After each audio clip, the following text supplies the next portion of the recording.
Hey everybody, welcome to Pink Shade. It's Mugshot Monday. As per usual, I don't have my sticker up, but here it is. And if you're watching this on YouTube, it might appear backwards, but it says Mugshot Monday. These are little stickers you can get on the Pink Shade website. Anyway, I digress. It's Mugshot Monday. We're here to talk about Inmate to Roommate. We have finally gotten a date of when we're getting Love After Lockup back. It is July 26th. So that means that we will be back here. If that is July 26th, Keisha, then we are going to be getting here on this platform on Monday, July 29th. You will be hearing us talk about Love After Lockup. Now, I think Inmate to Roommate should be done by then.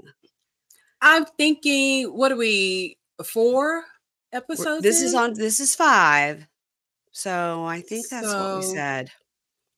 Yeah, I can't see more than 8 episodes. Yeah, I think we're going to be good. I think it's going to be perfect timing. And we're just waiting to find out about Love is Blind UK, guys, because Keisha and I want to cover that over on Pink Shade Prime because we loved covering Love is Blind regular USA. Mm-hmm. So we want to cover that, but it's August. That's all they're saying, August. Look, we made like some of the top list podcasts covering Love is Blind. That's right. So clearly we know what we're doing. Killing it. When it comes to podcasting. Period. And then especially Love is Blind. And Love is Blind is a little bit like Inmates that we love to talk about because they definitely were locked away. Prisoners of love, if you will. Yes, they are. Most definitely. Jeez. I will tell you that Keisha's got her little dog, Sushi, in there with her. Now, you guys know him. He's the ancient one. He's ancient. We're going to see how so Sushi far, does. So good. He's laying down. It's just usually we put them outside, but it is like feels like hell. The asshole of hell is outside right now. We had that last week. Hot. Terrible. I just told James, I said he's too old to be out there for an hour while I record. No. So we've separated. Yeah. So usually he'll go outside. He and the Chewini go outside and they're good. But it's just far too hot. So he's going to hang out in here with me. The Chewini's in his crate. Okay. Long as no one knocks on the door, the wind doesn't blow too hard, a tree leaf doesn't fall. All of it. Yeah. I was recording earlier for the weekend Hey Bunky that I just did late because I was out of town. And oh my God, the dogs went completely bonkers insane. And I couldn't figure out what because it sounded so close because normally if they're barking at the front door, it's far away. It was so close. They were barking because the guy that does our plants and stuff had come to like check on something. So I guess they were like literally on our back porch, which of course my dogs feel as an invasion. That is an invasion. They're like, this person is on our property. I'm going to bark at them and then lick them to death. They get close enough to me. Get off my land. Get off my land. And then if you come near me, let me jump on you and tell you how much I love you. Yeah. No, I'm just kidding. They're ferocious. They are ferocious and they will rip you to shreds if you come on our property. That's what I meant to say. Well, unfortunately, mine will bite. Well, I know Sushi will, even though Sushi doesn't have any teeth. Yeah. He bit someone the other day and it was not cute. It wasn't cute. And the Chewini, he will bite. Okay. They're like their mom. You come too close and I'll bite you. That's not true. I was going to tell you something. Oh, speaking of weather. So I was in Mississippi this past week for my son's orientation. So the first day of orientation, it was like 74 degrees and kind of breezy. The sun never came out till late afternoon. Ooh, and all those people in Mississippi that were there, from other places walking around going, well, this is just great. I don't know what they're talking about the weather. Well, they found out the next day when the real actual summer Mississippi weather, it was like 98 with like 80% humidity. Well, when you sent me that video, yes, I was like, this is how I know she loves me, y'all. She sent me a video because they were at her son's orientation and they played Coldplay. And so she recorded it for me and sent it. But then I was like, is she outside? Outside. I was like, they have these people outside. Is there not like an auditorium where they can be at? Like, that's not okay. I know. They open orientation in the Grove, which is very, famous in Mississippi, a famous little miss. They open it in the Grove because they want you to be here at orientation. And then when you graduate, you're also in the Grove. So that's why they want Oh, to be like, you wow. start here, you end here. It's such a special place, blah, blah, blah. And it was great. It was beautiful. I didn't know how to get out a fan or act insane Really? or nothing. That next day, though, by the 8 a.m., you were like, dripping from the pits, from the boobs, No. from every orifice, just dripping wet. And I was like, okay, now they're getting it. Because when you come here in August, if it's 8 a.m. or 8 p.m., this is what it's going to feel like when you're moving your kid in. I want everybody here, Pennsylvania, Connecticut, pay attention. Pay attention. Oh, yeah. I was feeling bad for you. I'm like, ooh, I hope she has one of her own pink shade fans with her. You know what? I didn't have like these. I have these everywhere. I have all over Mhm. the house. And then of course I have my little pink shade branded fans, but I try to keep those in the box in case I need to give them away. But usually you guys, I mean, if you're Yeah. watching us on the video, you can see what a great fan this is. She Again, has I me will. she's doing hair sex right now, like, what do they call it? Hairology, where the wind's blowing your hair, you're all like Beyonce at a Yeah. concert with her hairs blowing, weaveology, all of that stuff. That was the Yes. moment that she just gave us. Yes. That's right. And that's usually what I'm doing. But I didn't want to like take up space in my bag. I knew I was going to be carrying stuff all day long. John would get stuff and just hand it to me. Um, Of but we had a course. great time, and I feel that neither one of us are ready for college. But at least now he's got his classes done. Yeah, Oh. You don't yeah. think he's ready to go that far? Uh, no, it's not that. He just doesn't know how to be a human in the world without me doing everything for him. Okay. He did have to Okay. go I get while it. we were there. I had to go to like a minute clinic thing because he had this huge gash on his foot from the week before when he was at Beach Oh, Week. yeah. So my I sister was remember like, when "Yeah." when he did it. My sister's like, "You need to get that looked at." And I was like, "Fine." So I called over this minute clinic place, and they're like, "Oh yeah, like no one's here. It's the middle of the summer, right?" So we Mhm. went over. So I made him sit there at that minute clinic place and fill out all the forms himself. Normally, he just hands me the clipboard and it's done in like 4 minutes because I'm so used to doing those forms. Yeah. He was like, "Okay, so what's this? Do we have a home phone number? Do we have?" I was like, "Nope. Mm-mm. What's dad's cell phone number?" Like the kids don't know any phone numbers. They don't They know don't. any. Who does dad work for? Like nothing. I was just They telling so him. No. so they just released this thing, Mm-hmm. and it says, students that are getting graduating from college right now with their Mm-hmm. bachelor's degree Uh-huh. are not getting jobs because they are like jobs within their field because they are failing the interview process. And here are some of the things that they're doing. They're using profanity. Uh-huh. Some of We them see have that a little bit on this episode. Yes, we do. yes, they Uh-huh. are bringing their parents to the interviews. Somebody said that on they were Yeah, talking about that. They're like, "Don't bring your parent." I was like, "Who would do yeah. that?" Well, people are doing it for their jobs, and Uh-uh. it was like a couple of other things, and I was like, "Holy shit, ball!" So like, took a screenshot of it, and I told James, I'm like, "We got to work on this shit with Skylar because I mean, she graduates this summer, and I want her to get a big girl job because I want her Mhm. out of my purse Uh-huh. and out of Yeah. James' pocket a little Mm, bit, you mhm. know." Yeah. I'm like, we got to make sure she's ready for. I mean, she's had small jobs, Yeah. like she's working at Nothing Bundt Cake now, Yeah. Ooh, but yum. like a real professional job. Yeah. Like, is she Well, gonna be okay? yes, because none of us ever had a real professional job until after we had a bunch of other little dumb jobs, and then you graduate from college, and I still had like dumb jobs in addition to like a day job. I had to have two jobs when I lived up here when I was single. I had like a weekend job and a nighttime job because I Oh, couldn't wow. afford to live up here, and my parents were like, "Please, we can't send you an extra $1,000 every month." You Oh, know? yeah, that's yeah, Yeah, yeah, it's a lot. that's hard. It's a lot. Yeah, they told us that at the orientation. They're like, "You wouldn't believe, like, some of these non-life skills that these kids have." And then there was a Yeah. whole, a breakout session you could go to called, "Coaching from the Sidelines," like, how not to smother your Mhm, child. And I was like, "Well, I'm mhm. going home. I gotta take a nap." Like, we'd have been up since 5:30. I was like, I'm going home to take a nap." And John's like, "You actually need to go to this Yeah, I breakout was thinking session." that. I was like, "You needed to go to that one, Mary Payne." Yeah, this is what he says. And then when we get to the thing where you have to go in by yourself to work on your schedule and stuff, You um, you didn't do it. Yeah, you have to. That your mom can't go in with you. And I literally had to write on a piece of paper all his logins, all his IDs, Oh my how to find your gosh. favorite because I've gone through with his tutor and favorited all the courses that he needs and everything. And I go, Right. they're going to help you in there, but good luck. I mean, he's never logged into his email. He's never logged into his Ole Miss website. Nothing. Nothing. Y'all are gonna have it together by the time he starts. I know. I told him, I said, For, here in the next couple of nights, we're going to sit together and I'm all these apps, because in the book, they say all these apps you have to get on your phone.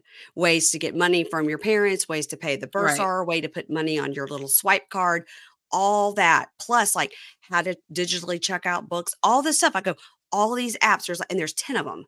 So you need to get all of these and put them on your phone and maybe put them in a little bucket that says like Ole Miss, but your Gmail needs to be separate Right. because you got to be checking that all day. That's where you get your assignments. He's like, I know. Do you? Okay, enough talking about my orientation crisis and how I'm a hovering parent. Okay, we're done. It's okay. It's okay. Because we it kind of goes into the inmate to roommate because all of them are like hovering parents, Yeah. a lot. I'm Yes. trying to move my screen over here, Keisha, so I can see this properly.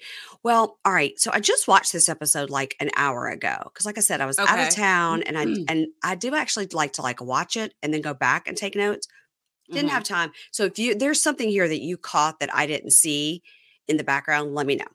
Let me know. Wait, I have to tell you the funniest shit first. Okay. That my mom said this morning. Okay.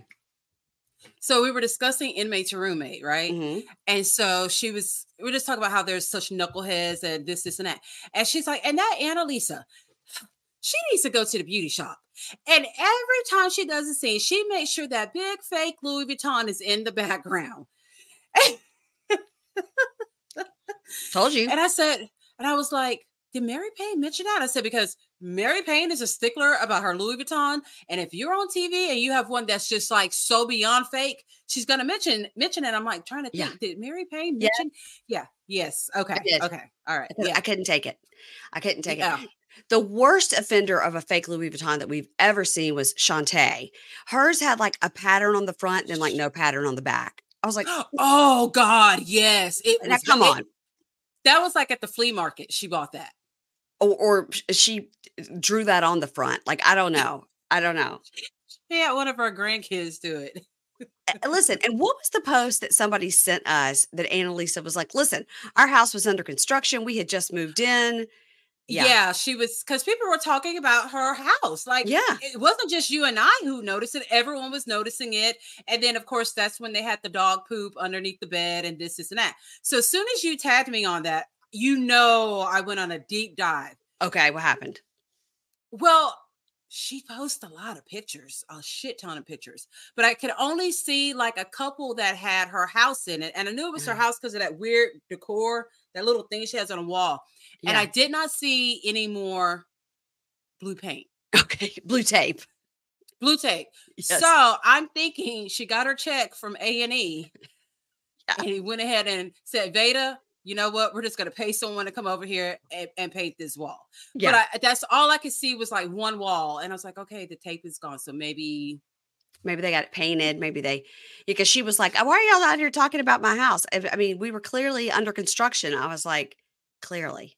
Yeah. Well, or just make mention of it. So it was confirmed to us that it's under construction. Like you've had time to say, oh, well, so-and-so is coming by, or Veda's going to be working on this. And this is something. Yeah. She wasn't ready for filming. No. And that's why I think this week they filmed in the yard. She was like, listen, I'm starting to realize this house looks pretty bad. We should maybe. Yeah, because she was embarrassed. Yeah. She's like, maybe if I put box braids in my hair, no one will notice how bad the house was.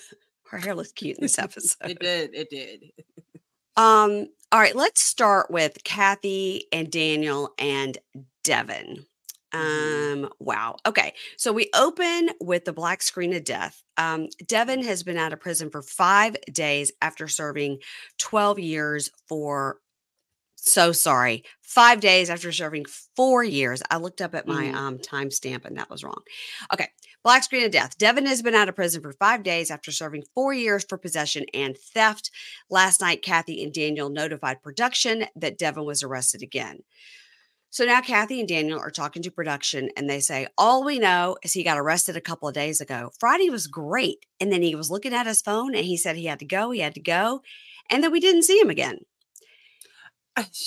You know, and I'm very naive because I'm just like, he's from Colorado. How's he able to find drugs in Texas? I'm like, is there like a special app, just like Uber Eats, where it tells you where the drug dealers are? Yeah. Where you go and find your drugs. My mom's like, that's easy to do. I'm like, bitch, how you know? I think if you're in that culture, you can just find it. I guess I'm not that in that culture as I thought I was. Yeah, no, you're not. I'm just not. No, no. Mm-mm. So, that Friday was great. They don't know what happened. They never saw him again. And Kathy says, well, I did not see this coming. I absolutely had hope. And then the production's like, so you were going to like get him out. And Kathy goes, no, we're not bailing him out of jail. No. I don't blame her at all. So this is when they're outside. So Kathy's watering and everything. And Devin calls from the jail. And he tells Daniel, you know what, man, like the minute I got out, I hit the ground running. I thought I could get high and manage my addiction by not committing crimes. And Daniel goes, but you did commit a crime. And he goes, yeah. I did commit a crime, but I meant like, as far as stealing stuff, like he just thought he could pay for the drugs instead of having to steal to get the drugs. I mean, that is a step up from, you know, robbing people so that you can purchase drugs. But I think doing drugs and buying drugs is a little bit more serious than like stealing something from Best Buy. I don't know. Yeah. And so he goes, yeah, but like I didn't steal anything. But, you know, this has been a big wake up call for me. And whether you believe it or not, like you guys did turn your back on me. And that's understandable. Like I totally understand. But you know, I don't really like that feeling. And Kathy goes, oh. Yeah, and she lost her shit. He says. And Daniel goes, okay, no. Listen, you need to understand our backs were not turned on you. You walked away. And that she can't take it. She grabs the phone. She goes, hello. You turned your back on us. You're not putting this shit off on me. You turned your back on us. Now, this pisses me off right here. Let's get this shit real straight. We did everything we said we would do. Did you want us to go out and find you some drugs? Yeah. So then they're saying, came out in her.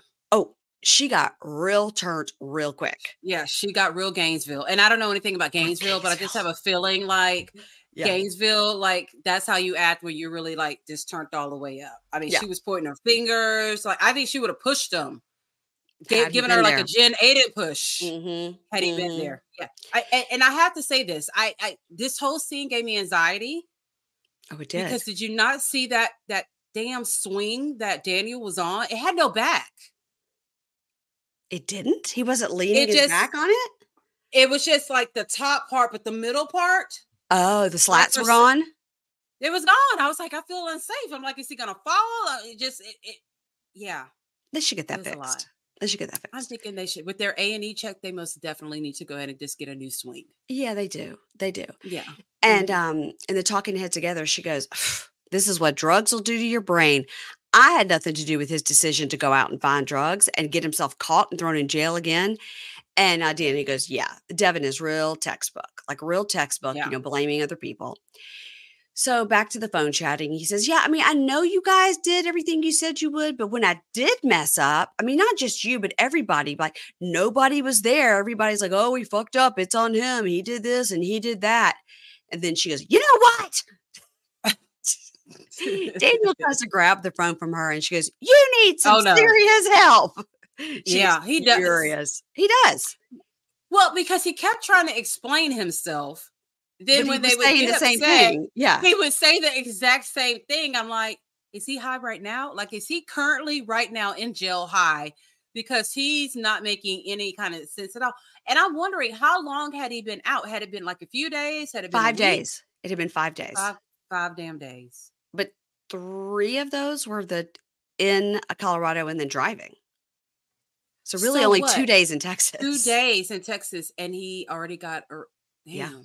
Yeah. Okay. Wow. So she says, you need some serious help. You got this all twisted. We didn't have anything to do with you choosing to go out and do that deal again. You brought that all on yourself. And he's like talking and he's going, I think you misunderstand me. But what I'm saying is, I didn't like the feeling that you guys were there for me. But then when I fucked up, nobody was there for me. And she just walks off. She can't take it. She walks off to water some more plants. He's making zero sense at all. And I kind of felt bad for him for a moment because I'm like, I kind of feel like I understand what he might be trying to say. But I'd rather sit here and listen to him keep fucking it up and just talking in circles and talking in circles. Yeah. He keeps saying, you're not understanding me. And then he says the same thing again. Yeah. I'm like, change it up, buddy. Change it up. I don't think he knows how to change it up. So they're sitting in a talking head and Kathy goes, I've worked very hard to get where I am. And I continue to work hard. And when I was getting clean and I was getting sober, nobody invited me to come and live with them rent free for 3 months.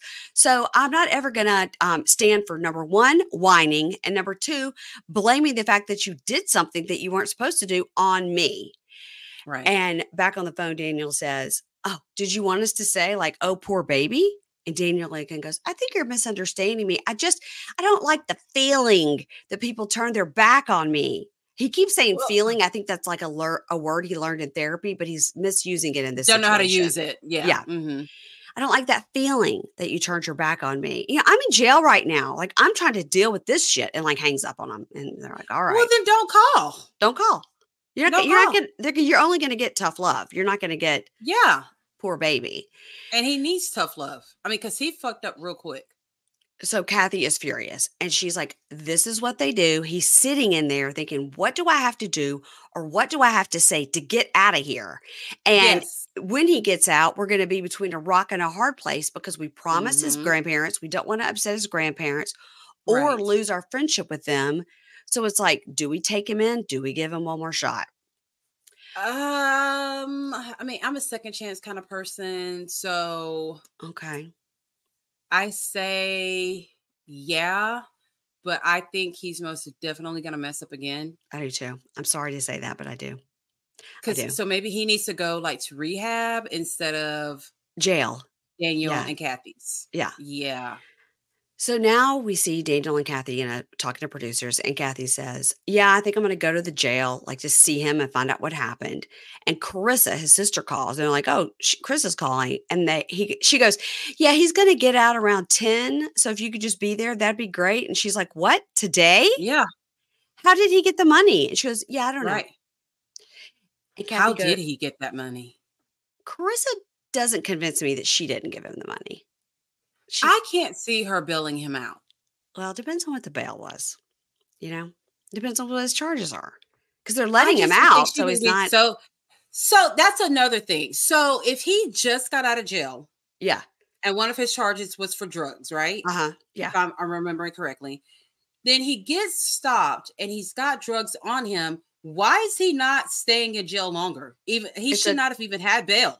Probation violation, right? He's got a PO, so he knows he's on parole, probation, whatever. We never know the difference. I just would think that they would have been like, okay, you're going back. Me too.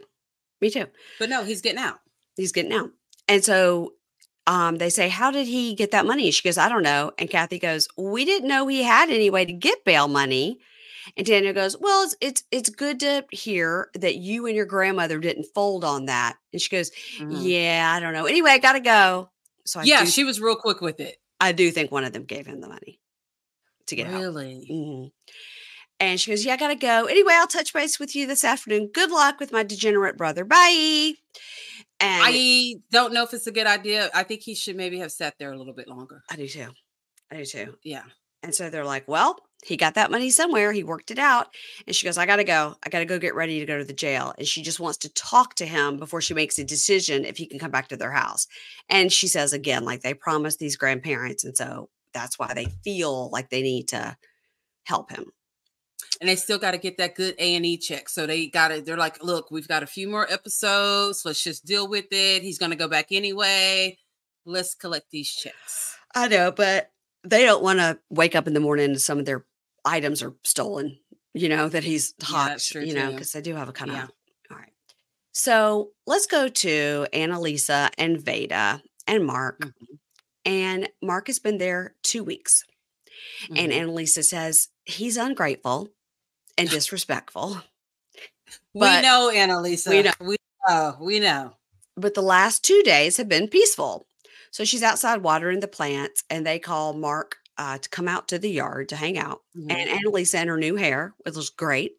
With her braids, with the braids, says, "Hey, I'm going to tell you something. I've got a friend who needs help with his construction company, and would you be interested in that job?" And he goes, "Does it pay more than minimum wage?" And she Does he know what minimum wage is? Does he know if it's $4 or 40? He has no idea. He has no idea how much minimum wage is. But just like a child, he's like, "Does it pay more than minimum wage?" Right, because I know that I'm worth more than that. Yeah. Yeah. With my no education, no job skills and all that. Yeah. And she goes, I don't know. You'd have to talk about that with your employer. But another option I have for you is this Urban League program. They have a career bridge, which helps you with life skills. So this would help you learn life skills like how to interview, how to get your driver's license. You can help write a resume, all this stuff. And talking to Eddie goes, I know they're trying to help me find a job, and that's nice, but I really don't want to know anything about a 9 to 5, but I do need to earn some money. Yeah, this is that total generation that we have now. All these kids don't want to work a 9 to 5. They want to start their own internet company. They want to be in marketing. They want to go viral. This and that. This is how they think that life is. They're like, I'm going to make it big. I'm going to go viral. I'm going to collect all these checks. Right. No. It's not how it works. No. Not how it works. He hasn't even graduated from high school. No. So then she says to him, "Have you ever had a job?" That's when he says, "Street pharmacist." And so Aveda thinks it's real funny. Annalisa's like, "You better zip I thought it was kind of funny too. I did get a chuckle. He keeps going with it though, like, because he got one laugh. So he's like any good comedian. He's like, "Well, that got a laugh. Let me see how much further else I can take it." Yeah. So she goes, "A real job with like a W-2, like a W-9. And he keeps joking around. And she says correctly, "I'm dealing with a grown man with a 13-year-old mindset." And I got to say, he must be eating good over there, because he's that gel weight that he didn't have in the beginning. He has bulked up some. He's gotten a little fluffy. Got a little bit fluffy, which is good because he was kind of tiny. And I'm like, well, at least we know he's eating well over there. They're not denying him food. He is eating what I thought was Spanish Cinnamon Toast Crunch, but now we found out that it was, in fact, wrestling Cinnamon Toast Crunch. Yeah. Cinnamon Toast Crunch with wrestlers on it. Okay. We knew one of you guys would know. Always. The monkeys always know. So she goes, "Okay, let's do this. We're going to do a mock interview." And he goes, "You're doing too much. You're doing too much." And she goes, "No, now come on now. We're going to start like we don't know each other. And I walk in and we're going to shake hands." She's looking me in the eye. We're shaking hands. So they sit down and she says, "Okay, now have you been to school? Did you graduate?" And he goes, "Yeah, School of Hard Knocks." She goes, "Okay, no. So we're not going to say that." And here's another question you might be asked. "Are you a team player? Give me an example of a time you were a team player." And he goes, "Am I a team player? I don't know. I got playmaking abilities." He's like this, like with his eyes closed, leaned back in the chair. And he's almost embarrassed, I think. I think he's a little bit embarrassed, but also he never opens his eyes. They're always closed. Because he was probably high. Well, that's what I'm saying. He's never fully sober. Yeah. They need to figure out a way to make sure he can pass a drug test for a job. Yeah, that too. Yeah. That too. Don't spring it on and give him a couple of weeks to work that out. Yeah, he's got to get that out of the system. Lots of cranberry juice as well. Okay. On top of everything else. Okay. That's the key, the cranberry juice. Well, that's what I've always heard. But I mean, they have those detox drinks at the places. Yeah. You could take it and it'll clear you out. All right. Clear you out. So she goes, "Okay, now if I was hiring, you would not get the job." And, so I think you need to go to the Urban League and they can help you out and get you all ready to go. And Betty goes, "All right, man, that's what we're going to do. I'm praying for you. I'm praying for you." And Annalisa goes, "I'm praying for that smart mouth." And he just laughs. He needs it. If she could get away with slapping him, she so would slap him. Yeah. But she's like, I got goddamn Vader on my left and these goddamn cameras on my right. I ain't going to get away with slapping him. Yeah. It is funny. Vader just really gets a kick out of Mark. Really gets because he's fun. He's immature, but it's kind of, he makes me laugh. I'm just like, but he's an asshole, but he's funny. He's a little funny. he's a little not as funny as he thinks he is. Well, yeah. But he just says corny stuff that's just like, yeah. Okay. All right. So now Veda's driving Mark to the Urban League, and he's literally sleeping and nodding off. Like within 1 second of being in the car, he's like dead asleep. And you're like, okay, look, out all I night? feel What's attacked. happening? I feel attacked. Okay. Because soon as I get in the car, I'm like, I hope nobody have nothing to talk about. I hope no one needs directions because I'm about to go to sleep. Really? I can't really sleep like that. Oh, especially if, like, the temperature's good and I'm just relaxed. I'm like, have fun, James. See, I'm always afraid to fall asleep because I'm afraid that Dave will have an accident if I'm not awake to like tell him how to drive. So in my case, James drives so horribly all the time. It's best that my eyes are closed because like it's bad. It's like, better if you're just asleep when it happens. Yeah. I was like, you know what? Just, it is what it is. I won't even see it coming. So I'll sleep home, right through it. Right. Jesus, take the I'll wheel. never know what happened. I'll never know what even happened. So yeah. Oh my gosh. Now he is in a polo shirt and like nice belt and pants, but he did put on a real stupid hat. Like the outfit was all together until he put on that stupid hat. Well, and I think he needs to get his hair rebraided, which I don't know why Annalisa just didn't take him with her when she got her hair braided. Because I think that's why he has on the hat, because his hair doesn't look good. No. Okay. Well, he could have found a better hat. That one was real dumb looking. It's like a beanie with like a cone on the top. He's real dumb. Yeah. So yeah, he says, I don't want to do this. The whole thing is probably going to be stupid and bogus, but they're asking me to do it, so I'm going to do it. So this guy, Josh, comes out and meets with Mark, and he tells Josh, he was in for 8 years. He went in at age 17. And Josh goes, oh, okay. So, all right. So now you're around 25. And he says 25 or 26. Well, like, how do you not know? Like, you have not been in prison like 100 years where you just lost track of your birthday. How does he not know that? Are you 25 or 26? He says 25 or 26. Like, take your pick. Whatever works best for this interview. He was basically like your son, John, trying to figure out what to write on the applications. Mom, am I 25 or 20? Okay, 26. Mm-hmm. Yeah. Mm-hmm. That was kind of, I was like, that's concerning. Because John had to write down some, like the insurance card information. Yeah. And had like, who is the policy as my husband and what's the date of birth? He goes, what's Dad's birthday? I go, Dad's birthday. And he sat there for a second. He goes, huh. I mean, he had to really think about it. Like, okay, I can see the year being confusing. Yeah. But he knows like the month and the day. He had to really think about it. He had to really Mary Payne, it's not something he thinks about every day. Okay, I know his birthday. I was there. I mean, come on. Come on. You know your dad's birthday. I mean, come on now. Yeah. That's pretty funny. Oh God, so many things. It took us like longer to fill out those forms than we were even in the whole place to get the foot looked at. Okay, so he says he's 25 or 26, and then Josh tells him his story. He went in about the same time.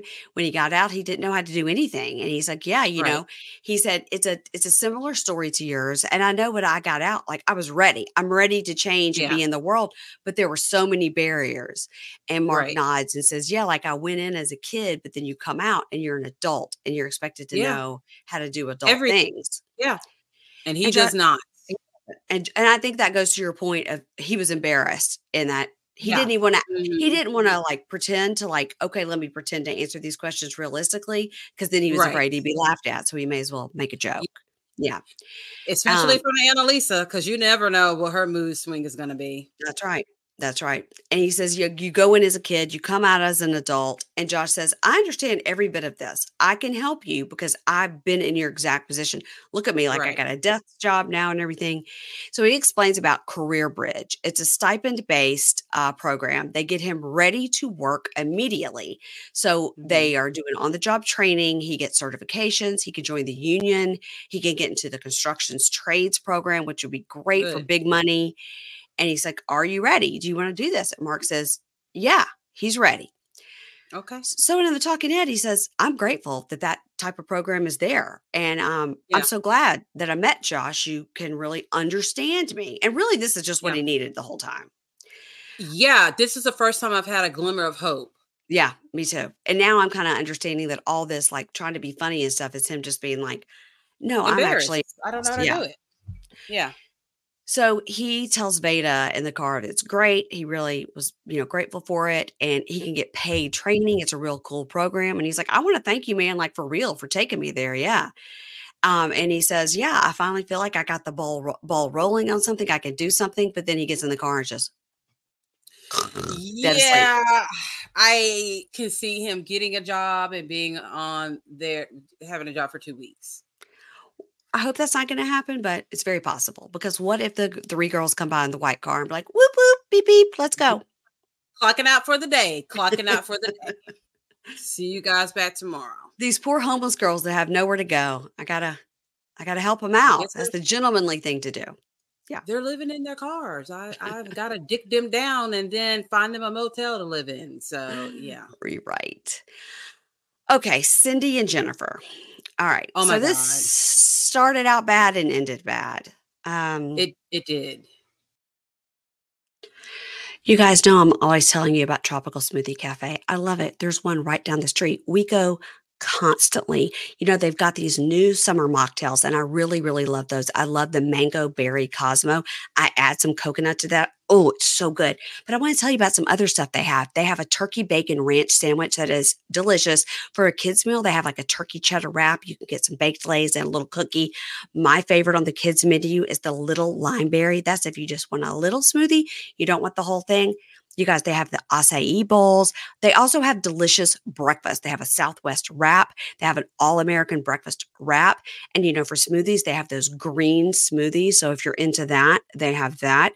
My son's favorite smoothie is the Kiwi Quencher. You guys, I'm doing this off the top of my head because we order there so much. Like I said, the little limeberry I like, but I do love these new mocktails. The mocktails are only for a limited time. They have a mojito. And like I said, they have the berry Cosmo. That's my favorite. And again, don't sleep on the breakfast. Get it? Don't sleep on the breakfast. Really, the breakfast wraps are delish as well. So you guys, go to Tropical Smoothie. Try out all these things. You don't just have to try the mocktails. You don't just have to try the bowls or the wraps. Try everything. Go 3-4 times a week. Find out what you like. See what your main order always is.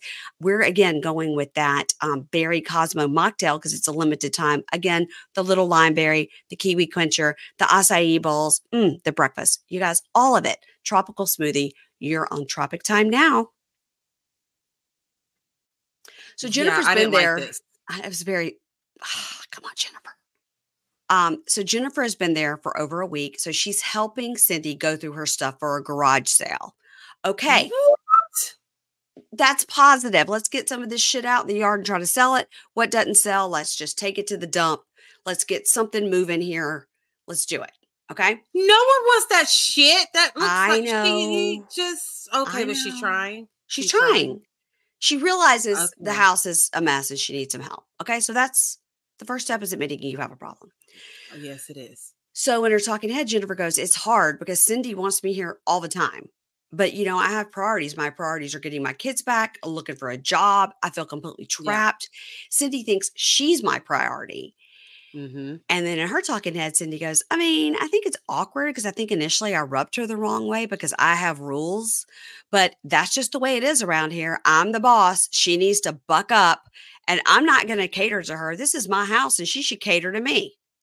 Yeah. And she was being very honest because that's really how she feels. She thinks that this girl is now her house slave and is going to do all the things that she needs help doing. And just, she wanted a companion.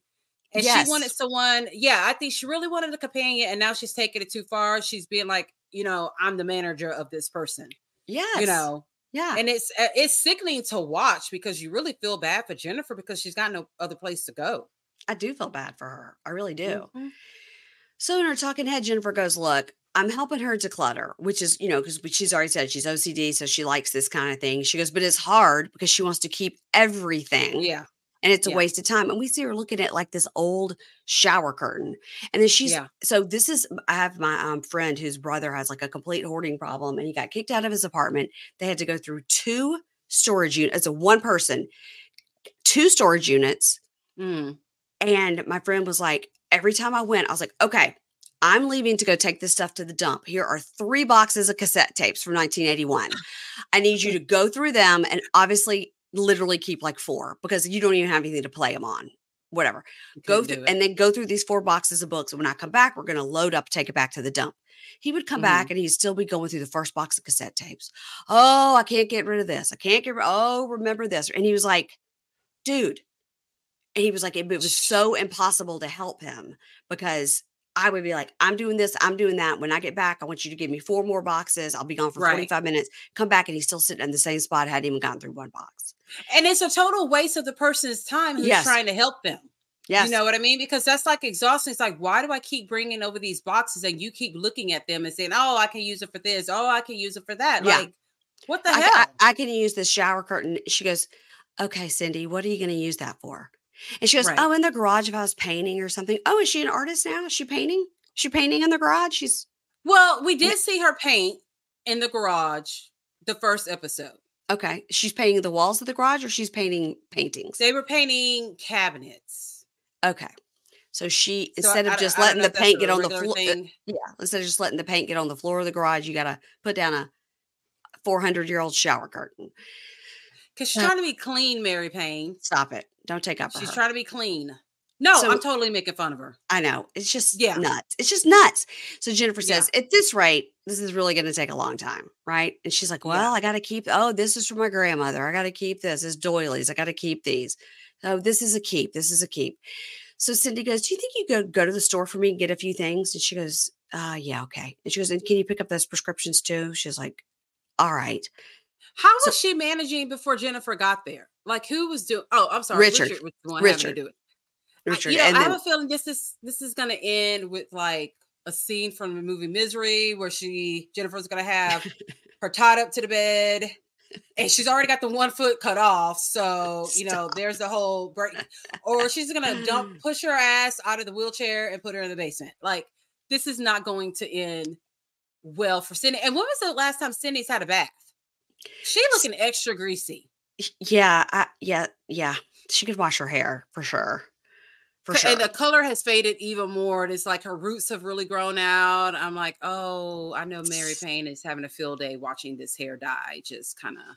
It's like the hair dye so much. Just the greasy hair that really gets me. Greasy hair really bothers me. Really bothers me. She has no excuse not to wash her hair. She has no job that we could tell of. No. You think she has a job? No, she doesn't seem to have a job. Not that we can see. No. Can you imagine working with her? Yeah, I've worked with people like that. So, in the car, the producer says, "What's going on?" And Jennifer says, "I'm so frustrated. I'm frustrated with this living situation. Cindy always wants me to do errands for her and do things for her, and then she gets upset if I'm out, and then she just calls me, and I'm just constantly at her mercy. And then she gets a text from Cindy saying, 'Where are you? You're taking so long. Where are you?'" And she goes, this is what goes on. She's constantly texting me. Where are you? Why have you been gone for so long? When are you coming back? And in her mind, she's like, I thought I had till 9:00, but I don't. No shit. Yeah. And then here's the thing that these people are not prisoners. They're coming to live with these people.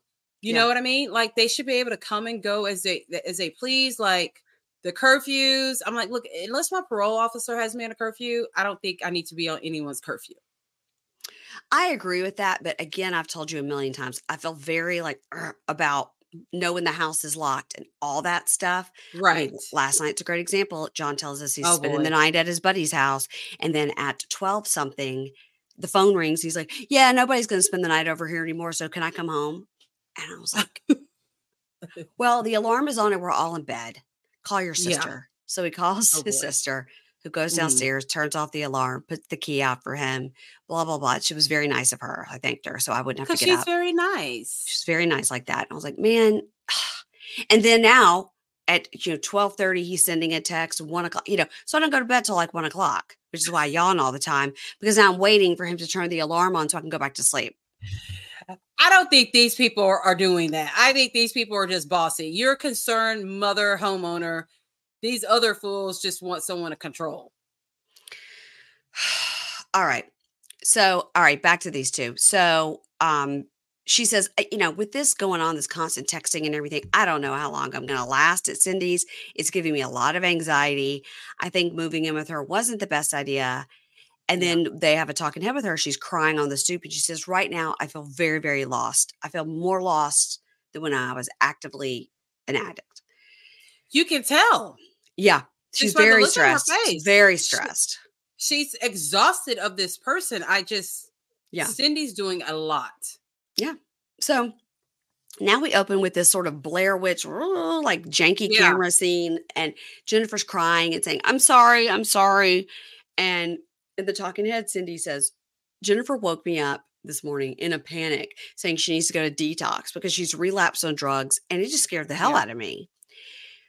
So the producer talks to Jennifer and says, who else have you called? And she goes, just you guys. I haven't even called my mom because she's going to be so disappointed in me. And she's crying and she's crying. And the producer says, it's one step at a time. You're doing the right thing. You're getting help. You've reached out to your support system. Right. And Jennifer cries and said, I should have reached out to my support system before this even happened, which is, if you're an addict and you're determined you're going to use, then you're going to use. You're not going to reach out to your support system. If you're determined, you're determined. Nobody's going to stop you. I think that her living situation drove her to this. Is adding to her stress. Just the regular stress of being an addict, having lost your kids, needing to find a job, getting out of prison, and then having to live in that situation is stressful. Yeah. Yeah. Mm-hmm. So in her talking head, Cindy says, I called my friend Angela to come over because, like, what if Jennifer OD'd to my house? Like, I'd be really scared. And I don't know if Jennifer's done drugs in my house. All of it just scares me to death. Okay, Cindy. Well, have some compassion, Cindy. So, yeah, and if someone overdoses in your house, you just fucking call 911. Like, stop acting.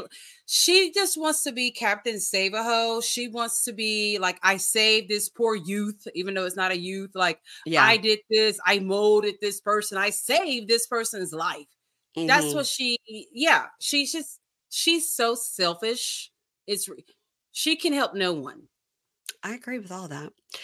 So, she's very scared, right? Whatever, Cindy. And so Angela tells Jennifer, because Jennifer goes, what are we doing now? And Angela says, we're going to go to the hospital. It's going to be okay. They're going to help you. You're going to get we're going to get you in the system. We're going to get you going. And she's like, okay. Right. All right. Now we got Marisol and Jim, these dummies. So they're not getting their big A&E check because Mickey is not coming to their house. I just noticed it looks like Vaseline is on the lens of my camera. I had that earlier today and I had to wipe it. I thought I did, but I'm like, I'm damn near glowing. I look at you. You're like angelic. Because you're also backlit. And when you're backlit, that'll give you that glow as well. And then I've got the window open a little bit too. But geez, yeah. Sorry. So all of a sudden you're like, I'm blinded by my own beauty. I can hardly even concentrate. I'm just blinded by the light right here. I'm just like, this bitch is glowing right here. Like, okay, Twilight, sparkling in the sunlight. Oh my God. Okay. So Marisol and Jim and Mickey. So Marisol and Jim say the past few weeks have been just a nightmare. They have not known if Mickey's going to get out or not. And they found out he had these new charges we didn't even know about. That was evading arrest and aggravated assault. And this judge will decide if he can get out. Right. So in the car and they're talking and she says, do you think he was just telling us all that stuff to help him get out? And Jim goes, yeah, everybody's telling us that he was just telling us what we wanted to hear so he could get out and go on the run.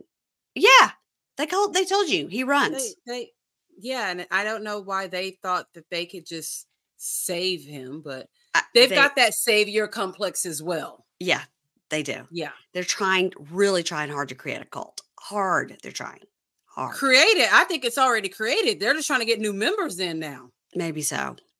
Yeah. So they arrive at the courthouse, and of course, filming is not permitted inside the courthouse. And 30 minutes later, they come out, and Jim says, Well, Mickey McClure has been sentenced to 6 years in prison, which means he has 14 months in the state penitentiary. But if he didn't take this deal, he was facing 24 years in prison. Ooh. Then we see Mickey walk off with the deputy, and Jim is going, hey, can I talk to him? Can I talk to him? And the deputy goes, no. No, Taking him to jail. Do you think he like walks around like he actually is law enforcement and like he's got so much pull? Like, you gotta get away from this deputy before you get shot. Like you're he's like running over to him. Yeah. Yeah. They put him in the car. I don't blame the deputy. Back up.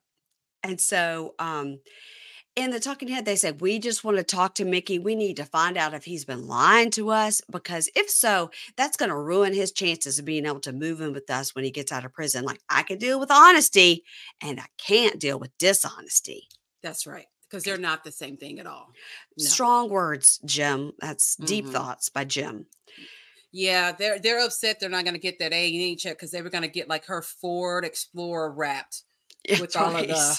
Yeah, they need 2 cars. 2 cars to spread the ministry. He messed it up for us. Yeah. Mm-hmm. Oh my gosh. So they walk in to see him, and he's in like a little holding room. And Jim says, how you feeling about all this? And Mickey says, well, it's fair. I did the time, so I got to do the crime. And Jim goes, yep. All right. So you're going to be here 14 months. What's the plan? And he goes, well, I still plan to get out and come and live with you guys. And then Jim goes, this is really going to seal the deal here. Were you honest with us the whole way through, every single time? And he goes, yeah, I've been honest with you guys the whole way through. And even through all this, sometimes, Jim, like, you knew more about my case than I did, but I've never lied in any shape, form, or fashion. Okay, so I do believe him when he said that there was times that Jim knew more about his case than he did. Yeah, but he knows what his charges are. But he never told them about the aggravated assault on an officer. He never told them about running. But they just take it at face value. Okay. Well, and that's what I was about to say, because he's probably thinking of, for sure, these people are going to look up my record and my charges. Yeah, and they're going to see I'm lying, which they already have. But they just say, okay, yeah, I guess you're not lying then. We can save you, brother. We can save you, brother. So Jim says, you know what? I believe everybody can change. This can be your last time, brother. Let's pray. So he starts praying. And as he's praying, Marisol's over there going, oh, yeah. Oh, right. She was just about to start with the tongues and start. Tongues. Yes. But So outside, Jim says, listen, that chapter's closed for now, but we're going to see what happens in 14 months. And there are a lot of other Mickeys out there that need our help. We're not going to let this one failure define our future. We're going to do the best to help as many people out there as possible. So they know he's lying, but they're still going to help him. Is that what I'm hearing? Because they are saviors, I guess. And they're listen, man, I'll get you a job and you got to give me 10% and we're fine. Yeah. They're like, we will take you in only if we can re-sign up to do another season of Inmates Your Roommate. Because we're not going to make any money filming from it, there's no point in you being here at all. So we got a church to run. Totally. A church that seems to be in a, banquet hall. Yes, it did. Let's go to Emily and Jason. So he has just gotten out, remember? They're in the car, and she tells him, okay, be looking around for somewhere you might want to eat, and I'll look too. And her talking head, she goes, it's weird. I don't know how to be around this guy. I don't really know how to talk to him. I don't know how to act around him. It's very awkward. So in the car, he says, 2 things I missed: cigarettes and casinos. Have you ever been to a casino? They're so fun. And she goes, no, I've never had money to go and do that. And he goes, you should find a man to take you. And she goes, no, I'm okay. I don't need a man to take me anywhere. Isn't it easier just to get a job than to try to gamble to get money? And he says, for me, a job is selling a pound of dope and then blowing it at the casino. But maybe I just need to find myself a sugar mama. He's trying to I think they're both uncomfortable. Yeah. He's trying to be funny. She doesn't have too much of a funny personality. She's most definitely not the captain of the fun team over there at all. No, she's had a hard life. Got some anxiety going on. And she's almost like a stray puppy dog when you look at her. Just kind of you Poor know, just thing. kind Yeah. of need someone to come and rescue her and pet her and give her, you know, Yeah. dog food from like the pet store, not like No. Petco or anything like that, the kind that you keep in a refrigerator. She Um, needs some tender love and care. And she just made a deal with the fucking devil. I think that's right. I think that's right. Yeah. And then she says he has given the worst first impression she's ever seen with anybody, like terrible first impression. But hers wasn't that great either. Um, Better than him. He keeps making these gross jokes. I don't like him. I don't like him. He's a creep. He's a creep. And He so is. in the car, he's like, I can't wait to eat. I've been so sick of eating ramen. I got ramen coming out of my ass backwards. You can dress up a turd, but it's still a turd. She was like, okay, all right, all right. She's me, I'm her. I'm like, okay. I was like, oh boy, I could see Mary Payne fast forwarding through that little part right there. I was like, oh, come on now. So they go to a restaurant. He's like, is this like fancy, like tofu and pretzels and cafe lattes? And it wasn't like that No. fancy of a place at all. And when he started like saying what was on the menu, I'm like, what? Like, but we always have noticed that whenever the prisoners get out, when they go to a restaurant, yeah, it is very intimidating for them. It is. Yeah. Like just all the food choices, they really just are like, I just wanted a burger. I just want pizza. Yeah. Yeah. Yeah. So he's reading the menu and he goes, kale and Napa cabbage salad. Oh my God, disgusting. Does every meal here come with a colonic? This is so gross. Why can't we just go to a regular place? And she's just like, oh my God. She should have just drove with the Burger King. I mean, so she got like a chicken skewer and he got a steak skewer, but that was clearly an appetizer because he was like, 'cause it's like a long skewer with just a couple pieces of steak on it. So he complains about that. And she goes, okay, I just want to talk to you about 3 things that are really important to me. And yes, of course, I need money, but I do understand it's going to take time before you can start paying. So that's the answer to that question. Right. And my pets are very important to me. Don't let them out because over there in North Minneapolis, I won't get them back. It's like, what does that mean? I don't know. Like, does she have a case with Yeah. like the animal shelter or something like that? Because I thought that was very odd because people tend to like to reunite. Yeah. Pets with their families. So I was like, what does that mean? I'm like, maybe we need to check her record. Yes, like don't let them out. And she goes, and really, I don't want anybody over that I don't know. I lost my identity like 13 years ago. I'm still paying for it, so I don't want any strangers in my house. Well, now that she puts it that way, I get it. She don't want any strangers in her house that could possibly figure out a way to steal her identity. Yet she brought in a stranger to live there. Who was in prison for doing stuff just like that. Make it make sense, Mary Payne. Make it make sense. That's also true. And she doesn't want to take the chance with the stranger coming into her house. Except for you, Jason. Okay. You look trustworthy. Straight out of prison, stranger. She says, I'm already taking a chance with you being there. He's like, yeah. He goes, anyway, I've been out. I've been gone for 3 years and I really want some bleep. Now, what was it that he said?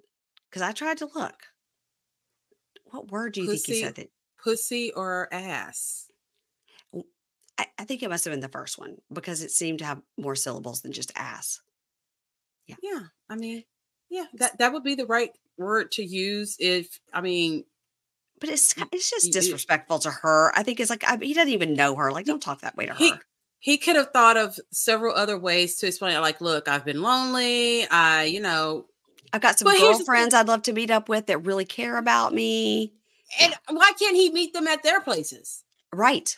That's what we don't get. Get. So he goes, and I got a bunch of pen pals I need to pay back. And she goes, that's not my problem. And he goes, I'm just kidding. Yeah. And they don't click. And the talking Eddie goes, look, I'm not happy about not being able to have women over or anybody over. I mean, I've been around a bunch of hairy dudes for over 3 years and I'd like to feel the touch of a woman. Yeah, I'm probably going to break that rule. Okay. But they have the first night. So then he tries to hit on the waitress and he says, no, I don't find her attractive at all. I just was trying to see if I still got it. You ain't got it. No, you ain't got it. You ain't got some of your teeth. It's a no. And so you ain't got no job and you ain't got no money. No. So she says, look at me in the eye and promise me you won't have anyone over. Remember, that's a huge deal breaker for me. And he goes, okay. He looks her in the eye. So then she says, I'm wondering if I'm going to regret this. You are. So his phone rings. Now he's got a phone. He's got a phone. Just picks it right up. They all have phones, and I'm like, who's paying their phone bill? I don't know. He picks it right up. Because they all have cell phones. Yeah. And he goes, I got to take this call. Very important. Been in prison for 3 years, but all of a sudden I got to take an important call. He stands up. It's a girl named Margarita. And she's like, hopefully I'm going to see you tonight. He goes, oh, yeah.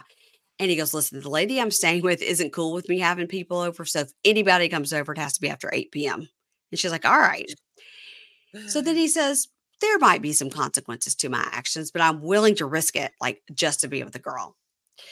I mean, and I get that. I mean, for a man, that's an issue you just kind of got to scratch. But because just they've been locked up so long. But yes, go to her house. Go to her house. Maybe she doesn't have a home. Maybe she's like the two ratchet white chicks with Mark. She just lives out of her car. So could be. Maybe. So they walk in and he's like, this place is really nice. Like, I love the vintage furniture. I think it's really cool. I love the way he really likes it. He genuinely likes it. Yeah, he does. She shows him his room and she's like, listen, you got to keep this dog gate up so they don't come in here. They might pee in your room. And he's like, this is amazing. I am so grateful. This is great. And he's like, she's like, you can decorate. You can put up your pictures. You can do whatever. It's got a huge TV on the wall. Huge TV. Oh, yeah. He's like, this is amazing. So much better than what I had. And he hugs her. It's really nice. So he's really grateful. And he's like, I thought I was going to be living on the floor. Yeah. He was like, this is great. Like, oh, man. Yeah. So then talking heads, she goes, I could give him the tools and I hope he can be successful. And I don't know, I'm hoping for the best, but I'm ready for the worst. Well, let me ask you this question. Okay. For like her, for example, she really is in great need of money. She knows it's going to take a minute before he can start working. Yeah. So you don't have money, but yet you're taking on the responsibility of another adult. You've got to feed him. That's my question. Does he? Yeah. Because I think when they leave prison, they give him like $100 or something, like not much. He's going to spend that on cigarettes. And the casino right away. Or these girls. Yeah. Whichever. Yeah. I'm like, you just took on a whole another human. Like, you thought you were broke. You're really about to be broke. Yeah. I don't get that part. So, she leaves for work and just within 2 seconds, he calls Margarita and she's like, I'm on my way. Yeah. So producer says, are you worried about getting caught and being asked to leave? And he goes, nah, I'm not worried about it. And, if anything, like, I'll just put the girl out the window if Emily comes home. But, I kind of like this, like, element of fear and danger. Does like right? That. I just didn't like that he took a bird bath and he didn't just jump in a shower real quick. I know. You still got those prison clothes, there's prison on you? Ew. Yeah, you have to still smell like prison. Like, he never takes his hat off. He's like Gino. He never takes his hat off. I was going to say, is he going to be like Gino and we just never see his head? Never see his head.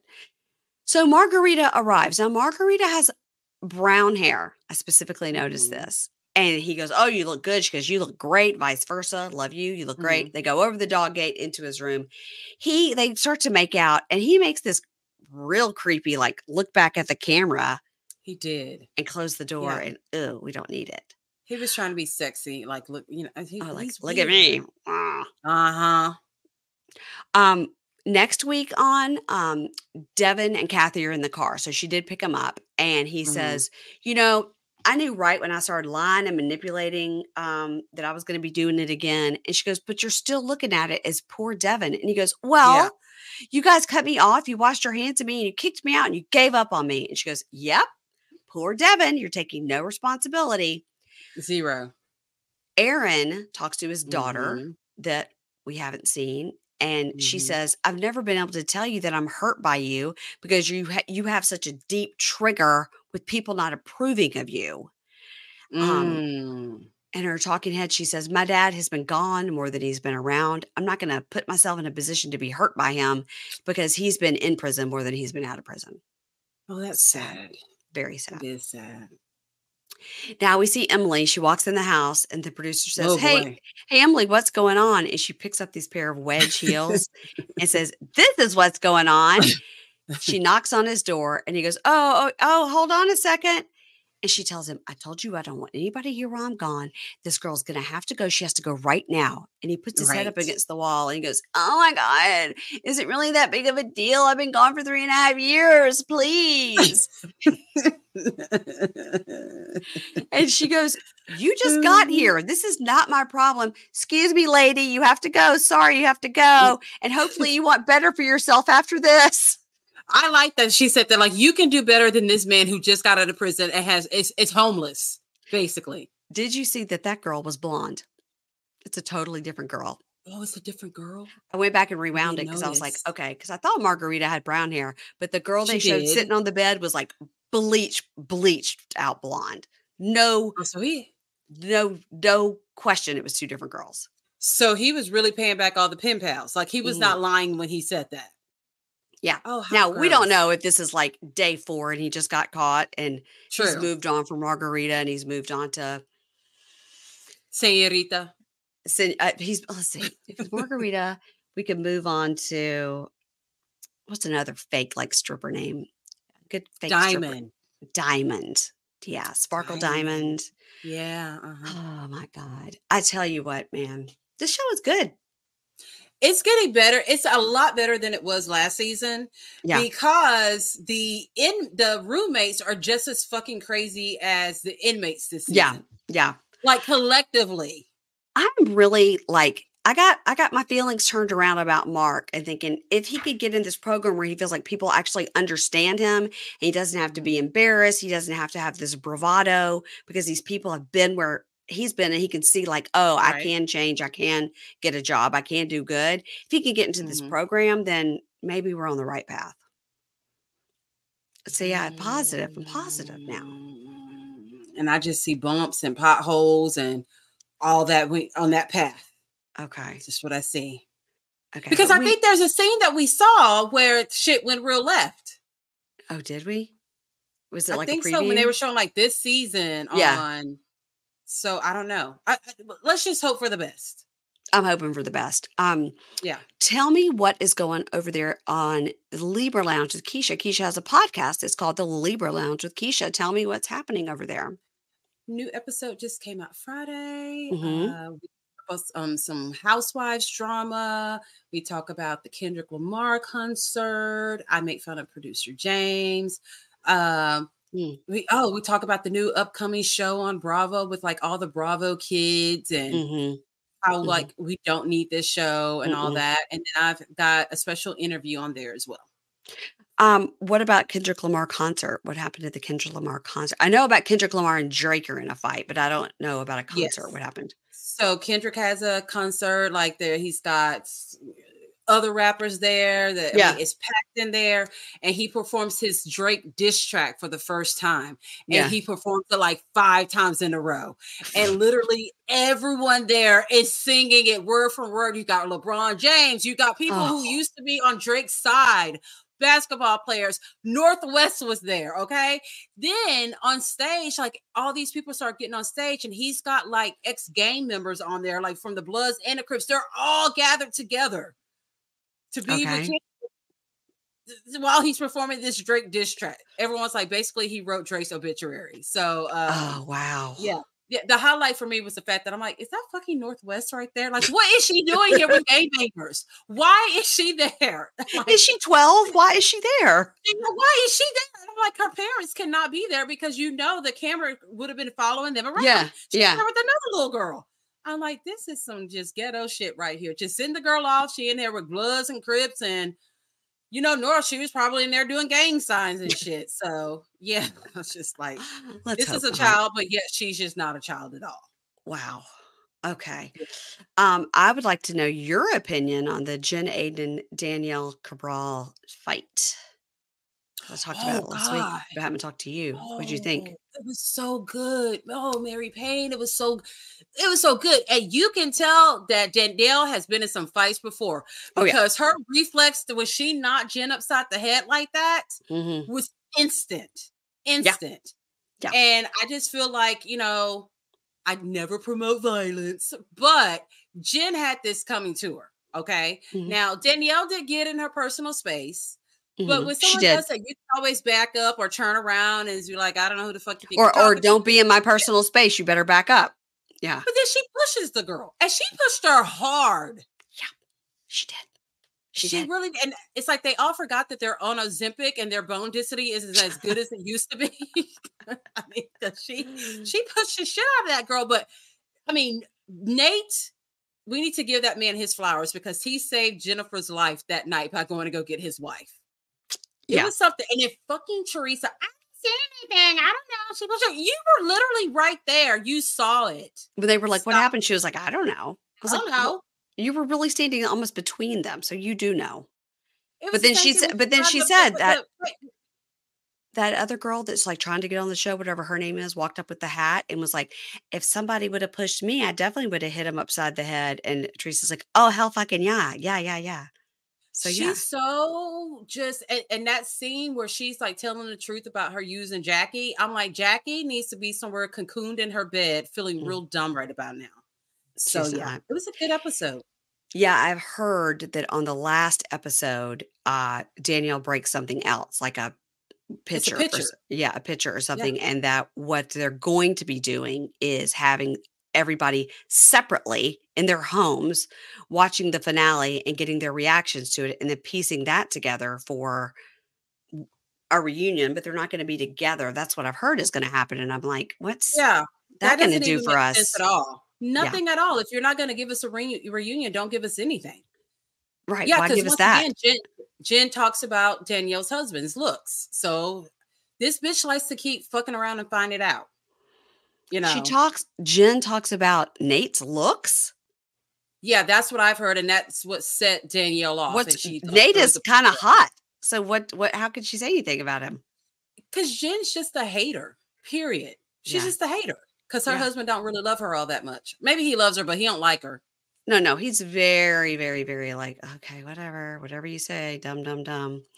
Well, when Danielle's leaving out the house and she's like, if your wife's a fucking bitch, she's a whore. When you go to bed, you're sleeping with the devil. He's kind of like, I know.